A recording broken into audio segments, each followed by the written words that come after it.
Assalamualaikum warahmatullahi wabarakatuh. Perkenalkan, nama saya Andirah dari kampus Akperia Penas 21 Maros.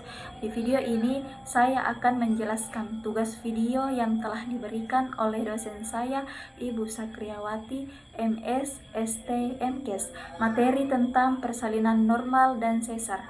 Baiklah, selamat menyaksikan video saya.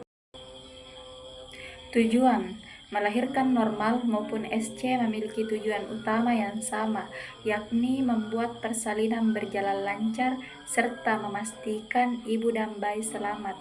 Apabila Anda sedang mempertimbangkan metode persalinan mana yang ingin dilakukan, pahami dulu segala kelebihan dan kekurangan kedua metode persalinan tersebut. Keuntungan dan risiko melahirkan normal. Persalinan normal adalah cara alami melahirkan bayi melalui vagina tanpa pembedahan. Metode ini dianggap sebagai cara paling aman dan paling disarankan untuk kondisi kehamilan yang sehat. Sementara resiko melakukan persalinan normal adalah terjadinya komplikasi tak terduga saat persalinan. Misalnya, perdarahan hebat, vagina harus dijahit jika robek atau digunting. Keuntungan dan resiko melahirkan sesar. Operasi sesar dilakukan dengan membuat sayatan melintang di perut dan rahim ibu. Ada beberapa kelebihan dari persalinan melalui operasi sesar. Bisa memilih sendiri waktu persalinan atau disebut juga dengan operasi sesar efektif. Menurunkan resiko terjadinya inkontinensia urin dan prokolaps organ panggul atau turun peranakan. Meski memiliki keuntungan, metode persalinan sesar juga memiliki kekurangan atau resiko, yaitu proses pemulihan dan rawat inap di rumah sakit lebih lama dibandingkan persalinan normal. Terbatas melakukan aktivitas selama setidaknya 6 minggu setelah operasi. Plasenta previa di kehamilan selanjutnya.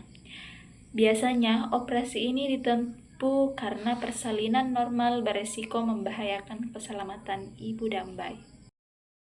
Terlepas dari kelebihan dan kekurangan melahirkan normal dan sesar, keputusan untuk menempuh metode persalinan normal atau sesar pada akhirnya akan disesuaikan dengan hasil konsultasi dan pemeriksaan oleh dokter kandung atau bidan. Berikut adalah beberapa hal yang sering menjadi penyebab diperlakukannya operasi sesar. Ibu memiliki kondisi medis yang tidak memungkinkan untuk melahirkan secara normal, misalnya diabetes, preeklamsia, herpes di jalan lahir, HIV, dan plasenta previa. Ukuran bayi cukup besar atau berada dalam posisi sungsang. Metode persalinan. Namun, secara umum, dalam medis dikenal dua persalinan utama, yaitu 1. Persalinan per vaginam tanpa bantuan. Nah, begini tahapannya. Tahap pembukaan kelas 1 dimulai dari kontraksi pertama hingga pembukaan serviks mencapai 10 cm. Tahap pengeluaran bayi kala 2 dimulai dari pembukaan serviks lengkap hingga bayi lahir, ibu akan merasakan dorongan kuat. Tahap pengeluaran plasenta kala 3 dimulai setelah bayi lahir hingga plasenta keluar. Tahap pemulihan kala 4 merupakan masa pemantauan selama 1-2 jam setelah plasenta lahir untuk memastikan tidak ada perdarahan atau komplikasi. Persalinan per vaginam berbantu, hampir sama dengan tadi. Metode persalinan ini juga melakukan vagina atau per vaginam. Hanya saja dibutuhkan bantuan alat atau obat tertentu untuk mengeluarkan bayi. Metode ini terbagi lagi menjadi beberapa jenis. Persalinan dengan forceps, alat yang menyerupai sendok besar untuk menangkup kepala bayi. Ekstraksi vakum, dokter menggunakan suction. Operasi sesar. Ketika persalinan per vaginam tidak memungkinkan, persalinan sesar mungkin diperlukan untuk keselamatan ibu dan bayi. Dibutuhkan pada kondisi bayi tidak dalam posisi kepala di bawah, bayi terlalu besar, bayi sulit keluar, mengandung lebih dari satu bayi.